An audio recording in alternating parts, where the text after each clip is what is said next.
Good morning, people. I am Griggs, among other things, and today is time to talk about 2024 and my projects for 2024. Not only bookish projects, because although this is mainly a bookish channel, it could as well be something else, since I'm just sort of carrying you around with me as I move around the world, and every now and then you might get a video that is not about books. Books have always been like the constant in my life as everything changed around them. Not so much books, but paper, because long before I was a reader, I was a writer. So, and long before that, I was a reader, but in between, I wasn't. So, yeah, I was gonna address the lighting because it was very sunny and my face was kind of. But I guess I don't need to anymore because the sun has just left us, and that is the main reason why anytime there is sun in this country, I will have to stand by the sun until it leaves, because I am a sun junkie. I'm a sunlight junkie, and I can never get enough in the UK. It's my number one problem with living anywhere north, but especially this particular country, that I don't get enough sunlight. And when I don't get enough sunlight, I'm just don't get enough of anything. It feels like I'm not even alive. I'm barely alive. So you will have to put through the lighting today and in the future if it happens, because I'm not renouncing to my sunlight. Maybe once I am somewhere south, not long from now, as you will probably see on this commentary on my future projects for 2024. But then maybe I will be able to find some other form of lighting specifically for the video, so that you are not blinded by the brightness, like I am being as well. Because I mean, this is also, it's hard for me. It's even hard for me to see myself. So yeah, enough about light. Let's talk about time. Let's talk about the 2024. First of all of these projects are just projects. They are dreams. Some of them are more tangible than others. Some of them are in further stages of their existence, of them being manifested into my life than others. But that doesn't mean that they will happen or that they have to happen. I have no sense of accountability towards anyone, but specifically towards you for the things I do. So I don't want anyone to tell me if at the end of this year I didn't manage to do something that I didn't. I mean, you can observe the fact that I did not manage to do all the things that I wanted to do. I'm a dreamer, okay? I every year or not necessarily yearly, not necessarily at this time of the year, but since this seems to be a thing in YouTube in general, to live I sort of like the Christian years or Roman years, because at the end of the day the months are still, they have like names of Roman emperors. So I don't really know if I know that the year that we are in is a Christian construct, but I don't know if the name of the months and the order in which they are put is a Christian or a Roman construct. If you know, let me know, because that's an interesting thing to think about. However, yeah, no sense of accountability. I'm just telling you my dreams. Some of them are projects. Some of them I've been slowly rowing towards them, steering my boat in that direction for quite a while, and they will be realized for sure, unless I suddenly cease to exist. But others are just things up in the air that I'm just gonna be telling you about. And I'll try to keep this bookish, but I'm also gonna tell you about some things that I'm planning to do with my life that might affect, among other things, the background, but probably everything else. At the end, because this is a booktube channel, not a YouTube channel, so some of you might not be interested. So let's talk about first the things that I have already addressed in the past, in the last couple of videos. I'm reading your books. That was gonna be a yearly challenge, but I realized that it's silly because I follow way more booktubers, and I care about way more booktubers' favorite books than months the year has, and I'm not only gonna be reading books that you love, I also wanna read the books that I love and that you might not be talking about. So I changed that project into just a feature on my channel. I'll try to relatively regularly read someone's favorite book and then maybe try to get them over into my channel and have a chat about that book and about everything else. It's also an excuse to get to know you. And I say booktuber, but it could be anyone. I would be happy to read anyone's favorite book, and as so long as they are willing to come to my channel and talk with me about that book and why is their favorite, and me allowing me to ask them questions after I read the book about it. So that is something that is going to be happening throughout 2024 a couple of times for sure, but it's not a project for 2024 because it will be prolonged in time, probably endlessly, because that's one of my main sources of TBR is people's favorite books. I'm just making it into I'm just making explicit something that is implicit in pretty much every reader's lives. But now you have a power to make me read a book. Every single one of you, insofar as you are willing to after stand by the book and talk with me about it, insofar as you are willing to do that afterwards, you have the power to make me read one book, and I will read it. I don't know when, but I'm very stubborn, and I am young, so probably I will be able to read all of the books, unless again some fatal event ends my life sooner than later, which, as you probably have seen already in my channel's history, is not very unlikely that it will happen. It's okay, I'm fine with it. If it ever happens, just know that I chose this life. But now let's go into the projects for 2024. And the first one is the one that I am already, I've been taken, I'm caught in its web. I did not plan for this. This one was not I did not want to see fucking Tolstoy again for at least 3 years. But suddenly everyone, everyone I know is reading, is going to read, or is finishing or starting War and Peace by Leo Tolstoy. And I don't even mean just the booktube community. It's a bunch of people here. There's a Boxer group chat. If you want to join the Boxer group chat, I think it's kind of open to anyone who wants to join. So I'll happily add you after asking, just in case. But yeah, there's a bunch of people reading this.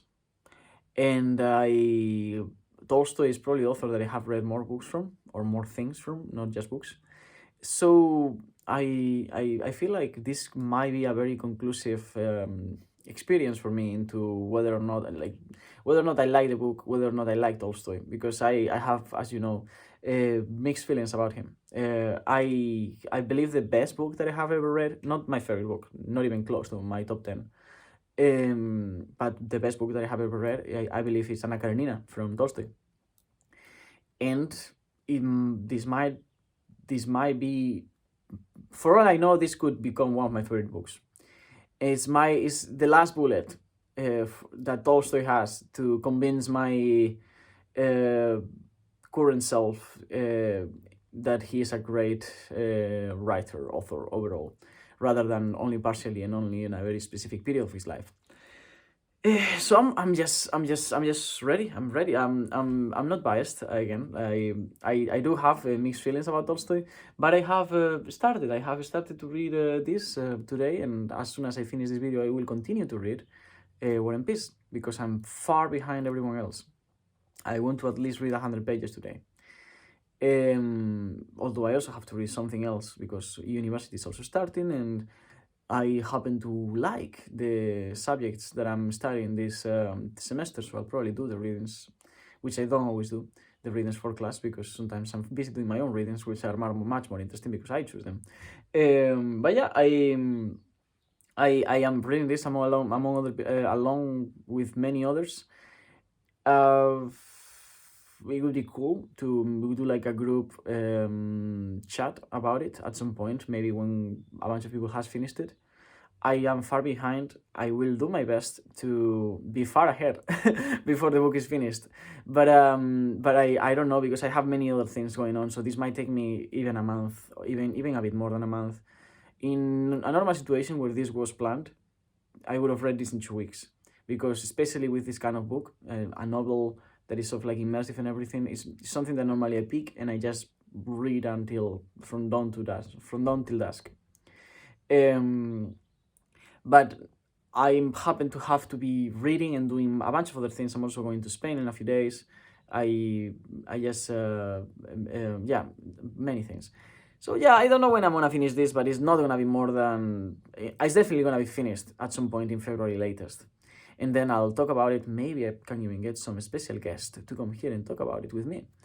And that's project number one. Is the first thing that's gonna be it has already been started and it will be finished. I guess project number two is a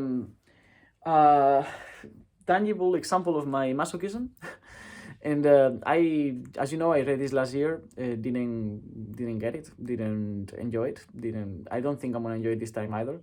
But as a philosophy student, surrounded by people who not only claims to have read this book without having read it, but also claims that it's one of the best and most nuanced books ever, I feel a bit bound to read it and to understand it. Not only that, but also some of the people some of the most intelligent people I have ever met, some of my bibliographical references, especially for philosophy, but in general, some of the many people that I have crossed paths with and whose opinion I do care about, loves this book, or even would say you must, as you know, you mustn't, but they would say you must read this. I don't think you must read this. I will probably make a specific video about why would you read this in the first place, but I'm definitely gonna read it. I'm probably gonna do a read along of it. It would be cool to do a read along of Hegel's Phenomenology of Spirit, because if I force myself to do a read along, I will force myself to understand it, and I know I can. I just have to put through piles and piles and piles of shit prose. But if I can put through all of that, it could be very rewarding in terms of understanding it in its overall context in the philosophical landscape of the history of thought, I guess. So yeah, this is gonna be read. Whether or not you're gonna see much of it is really up to whether or not you want and whether or not I can. But this is definitely gonna be part of 2024 for me. What else? Yeah.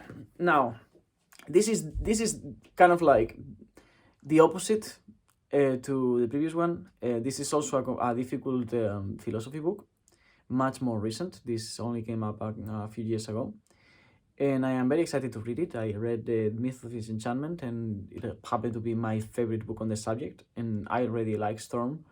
A priori, like I just like the guy. I like him in lectures. I like him. I like his ideas, the way he defends them. So I'm definitely, maybe a bit biased towards this book.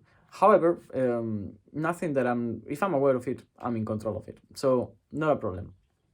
With this will be probably addressed. I will read this book after I finish uni, as sort of like, right at the end of finishing all the things that I have been forced to read. I will read one last academic piece of literature that I actually do want to read, and that it tackles many of the topics, many of the problems, many of the subjects and ways of thinking that interest me the most.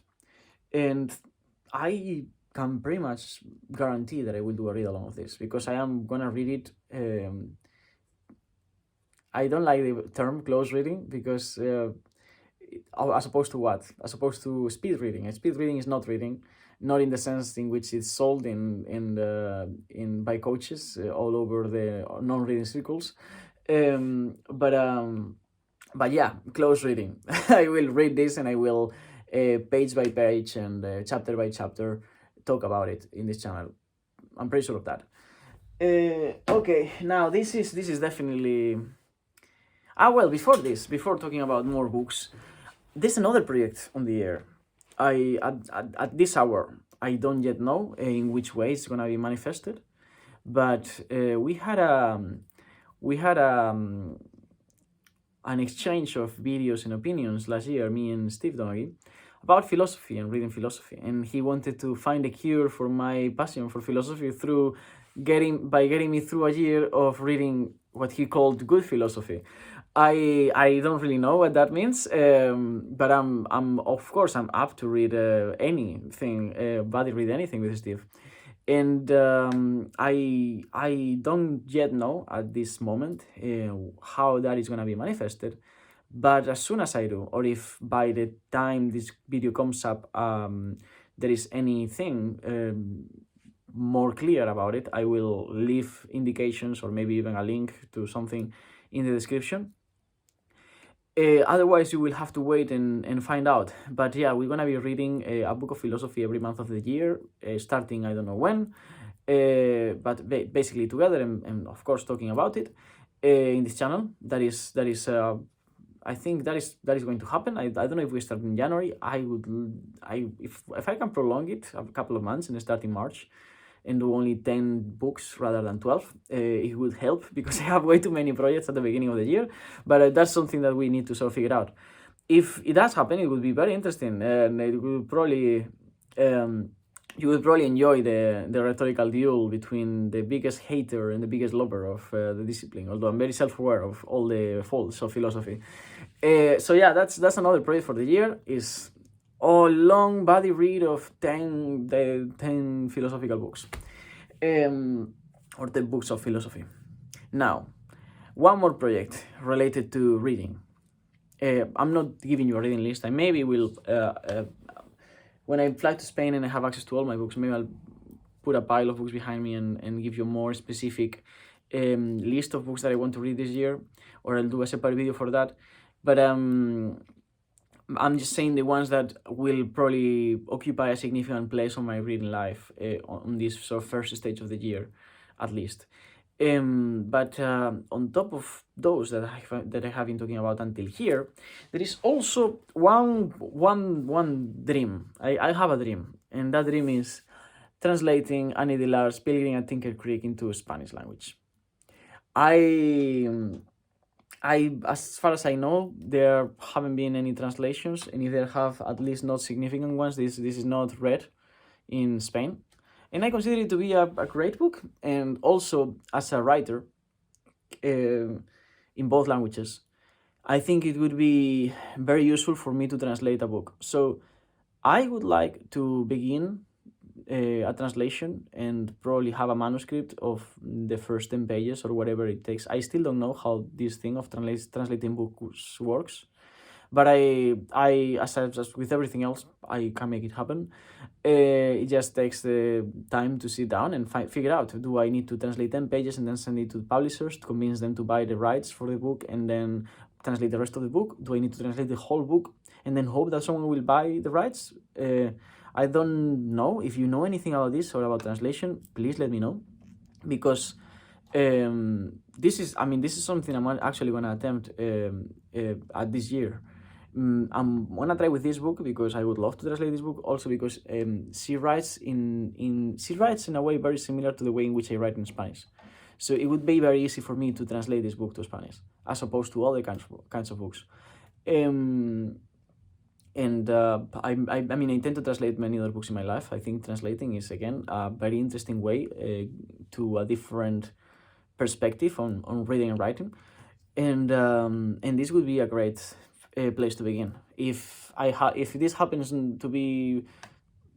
doesn't happen to be the best way I could get into it, maybe I will translate the Platonic trilogy of philosophical dialogues that Ernesto Castro wrote in Spanish, and translate it into the English language, if that hasn't been done already.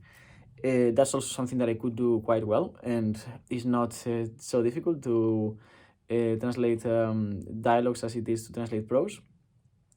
And I'm both familiar with the topics and with Ernesto's philosophy, so that will also be a nice place to start. Although I much rather do this than a trilogy of Platonic books. This is also a better book, but we'll see.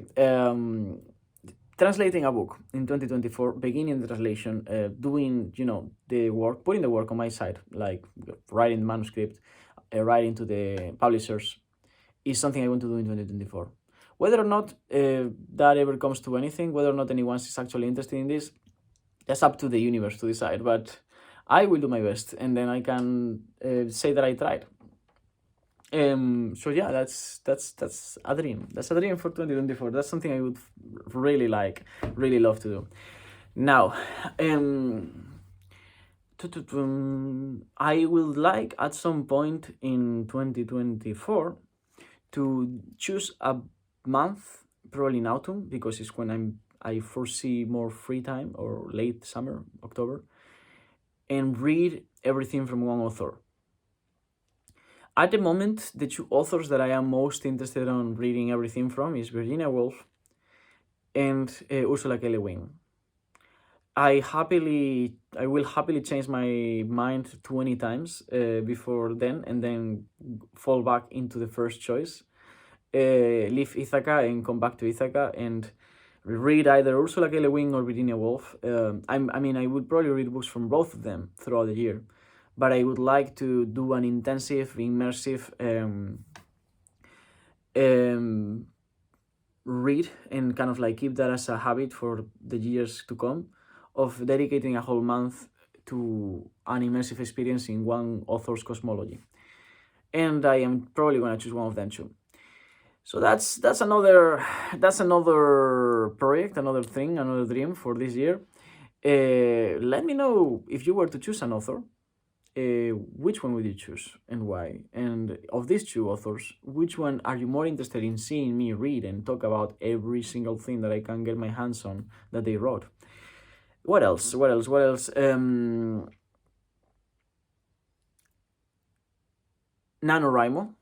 in November. This November I want to participate in NaNoWriMo for the first time ever. That's also gonna be there, and I'll make a lot of author-tube videos as well. That's something I definitely wanna do. And since we are talking about NaNoWriMo, I have a novel idea. I have been writing towards the novel. I haven't been writing the novel, but I have been writing towards the novel for a while.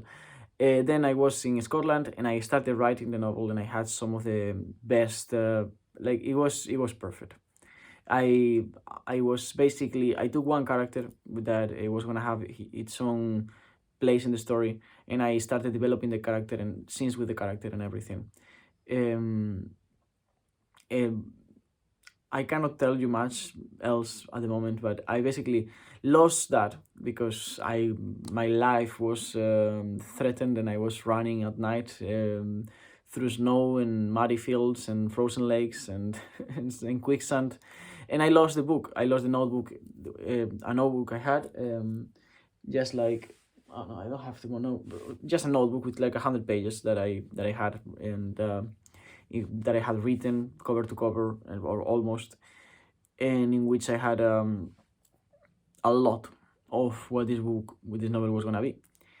I wouldn't say that it's a bad thing that I lost it, because sometimes rewriting is a good way to reapproach something that you might be biased the first time in writing. I've known some writers who, they would write a book, then they would delete the book, and then they would write it again, and then they would pick the second time. So that is something that I'm gonna be doing throughout the year. It's probably the most important project I have this year. I want to have finished that book by the end of the year, and I want to have edited the book at least once before the end of the year. I will have a draft of the book 100% sure before I leave the UK, which means before April. And I will also give you some updates about the book. But for the moment, for the time being, I don't wanna talk too much about it, because I'm still in the process of recovering what I lost. Taking bits and pieces and re-narrativizing the whole thing, and also touching on other parts of the books that haven't been. I'm sort of like trying to structure everything a little bit on my mind, because as much as I have written a lot since I was a child, since I was 12, most of what I always wrote was either short stories or poems. So the quest of writing a whole book that I don't know if it's gonna be long or short. I have the story in my head, but I don't even know how long that would be. Requires a different kind of cognitive powers and writing skills that I have to develop as I write it and as I edit it, and all of that is something that I'm sort of like getting my hands on at the moment. But once it's more tangible, once I have a more clear idea of what I'm doing and where am I going with it, I will let you know. I mean, one of the reasons for me to be here is books, and I consider myself a writer more than I do a reader, although I read more than I write at the moment. I wouldn't say that I have read more in my life than I have written. I used to write a lot. Like, I used to write and do nothing else, literally, for months on end, for a few years. But I haven't been talking a lot about writing here. And that's because although I am a prolific writer in Spanish language, I am pretty much getting started to write. I've only been writing in English for a couple of years in English. So that's something that I'm still getting familiar with, and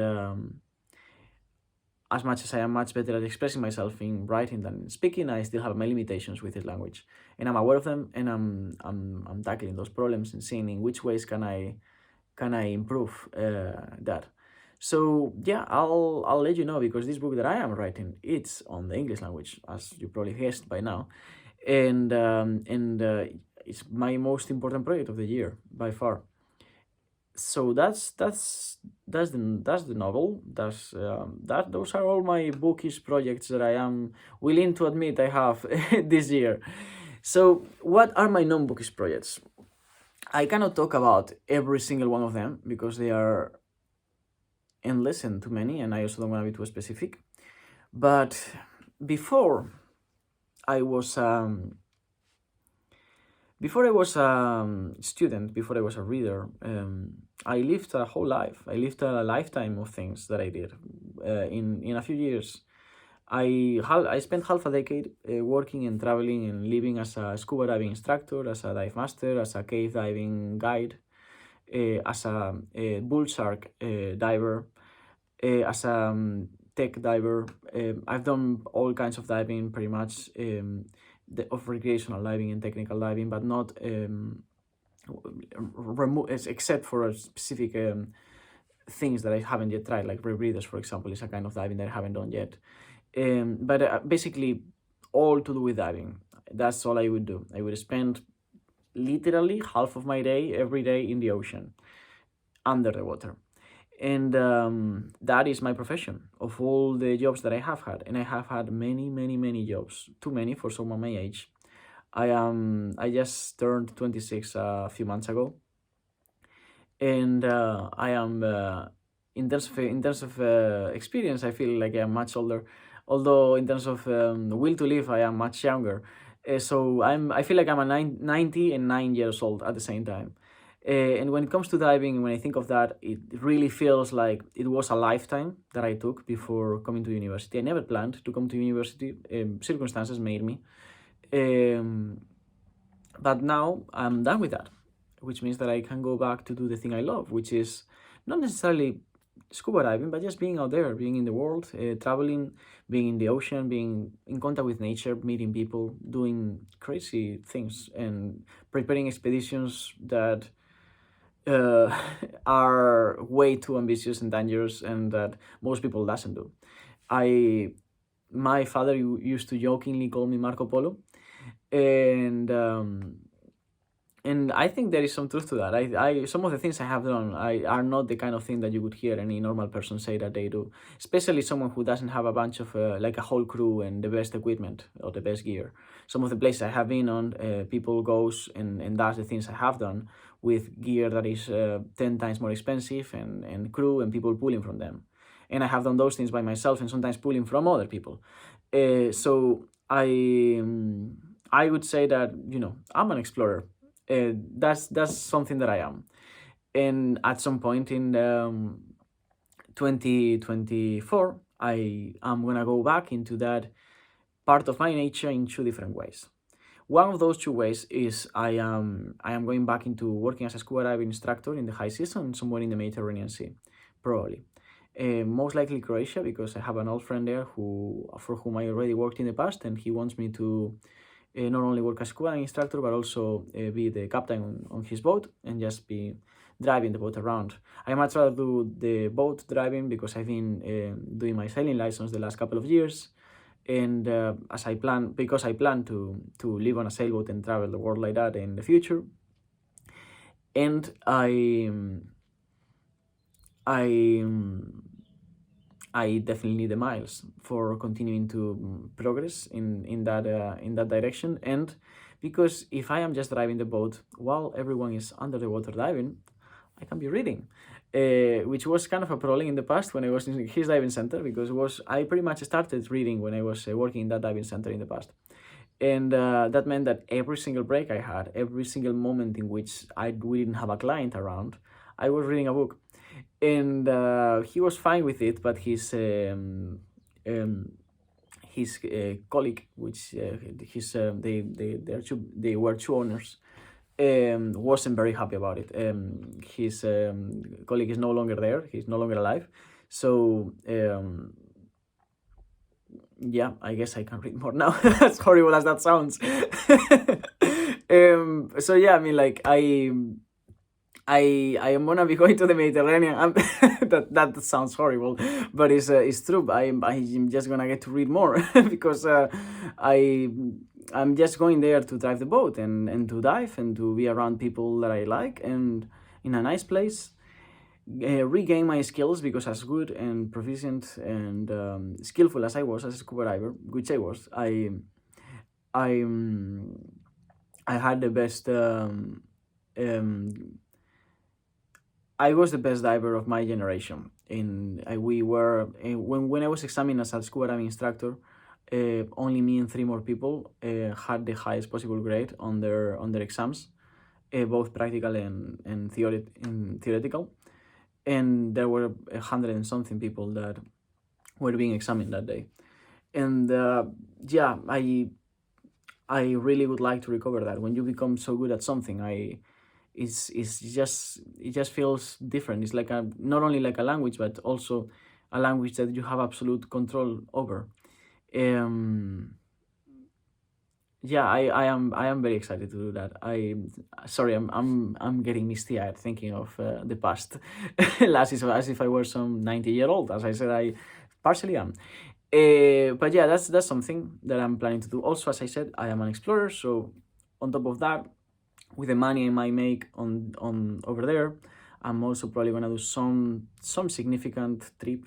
Probably going to hike part of the Scandinavian taiga as a trailer, as a preparation to another project that I want to do, which is crossing the Siberian taiga. My ultimate project is to spend a year exploring the Primoria coniferous forest someday, which is probably the most well-preserved forest in the planet, and it's on East Russia. But that it's a long-term, lifetime thing, so not something that you will see me do necessarily next year. Also, because I as much as I do, I often risk my life. I try to do things as safely and gradually as I can, which means that, of course, I'm gonna have to wait to do the most ambitious version of my projects and plans. So yeah, that's all I wanna do in 2024. I forgot one thing that is kind of gonna be on the background of my whole year. Many of the decisions I am making are influenced by this, and it's I'm gonna try to buy a piece of land in north Spain near a mountain range that is over there, and build a mountain hut, a cabin, a refuge. The dimensions and the specifics of it will be relative to my capacity to do that, because the main first of all, the foundations and the way you build in that area and the materials that you have, because it's very remote. It's a place where you have to get there by jeep, and then you have to hike to get to the place. And the materials that we have to create, like to build the walls and everything, is rock, which means that I will need people to help me, because otherwise I'll break my back and then I won't be able to do anything else. Those people will probably be friends, and that's cool. I mean, like, only that, it makes me already look forward to it. But there's a lot of preparations. The wood will cost some money, because I cannot just start cutting trees or anything like that. And the outside, the wood is for the roof and the floor. The outside will be just that stone. But yeah, I don't know how big it will be and how much money and resources I will have, and those two things will determine how long it will take me. I might build a small cabin next to it and spend a few months of the year there, but I'm probably gonna try to buy that place because it's incredibly cheap. Before the end of spring, before April or before May, and then I'll I'll I'll have to go there. I'll have to deal with that. I'll have to see what's possible and what's not, and it will determine everything else. Because one of the reasons why my expeditions and the way I have traveled until now have been a bit extra conservative, more than I would have liked in the past, is because I never had a place to fall back when I break a leg. The only way I could rest if I fail completely in one adventure would be to go back to my parents' house, and I don't want to rely on them because both of their lives are unreliable. They are also very unstable people whose life changes, and also I don't want to have anyone supporting me. They have never done it since I was 15, and I'm not going to start asking them to do those things now. That is the reason why I've always been traveling with a certain level of conservatism, with care, with care. But now I'm in a point where I feel like I'm prepared to do certain things that are a bit more ambitious, a bit more risky, and that might have a bit more repercussions if I don't do them well.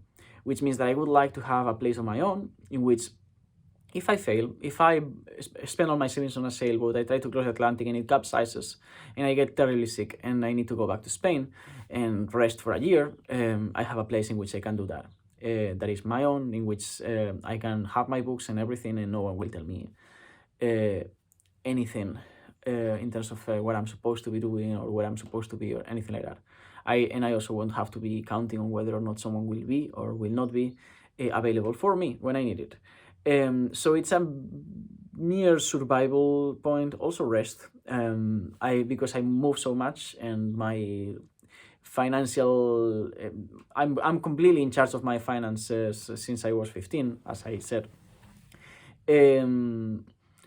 But that is not to say that I am in any way whatsoever financially stable or rich or anything like that. I know how to live with very little, and one of the ways is always sharing houses. I'm paying for this room in someone else's house, and that's been my reality for most of my life. At this point, most of my life.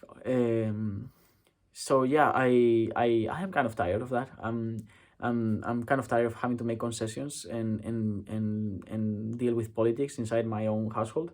So at least, even if I don't use it because I'm not planning to settle or anything like that, I'd like to know that I have a place in which, if I get tired of people or of the world, or I just want to read for 6 months on end because I have been hiking on the taiga and now I kind of just want to rest, I can. So those are all my plans. Some of them will sound very unrealistic to you. Some of them are. Others will probably just sound unrealistic because you are not me and you don't have my baggage to understand why. Then they are exactly right. But yeah, this is me, not only in 2024, but some of these things will probably follow me into the next year and the next year. I don't know who cares about this kind of video. I don't know who gets to the end of a video like this about someone else's reading list and life. But if you do, let me know, because yeah, I find that I didn't know how or why should I be making this video, but kind of everyone does, and actually I found myself caring about other people's plans for 2024. So yeah, I am very excited for all of these things. I am also very excited to go outside and enjoy the sun, because I don't know when it's gonna leave, and I miss the sun. I miss the sun. I need more vitamin D. So I guess on this note I shall leave you now, and you will let me know what you thought about all of these plans. Which one sounds more exciting? Which one sounds more crazy? Which one sounds like I will not make it? And which one sounds like you would like to do it? Or if there's any project there that you would like to join on, maybe I would be happy to welcome you. So yeah, that's it. Have a nice day. I'll see you soon on the other side. Bye, Booktube.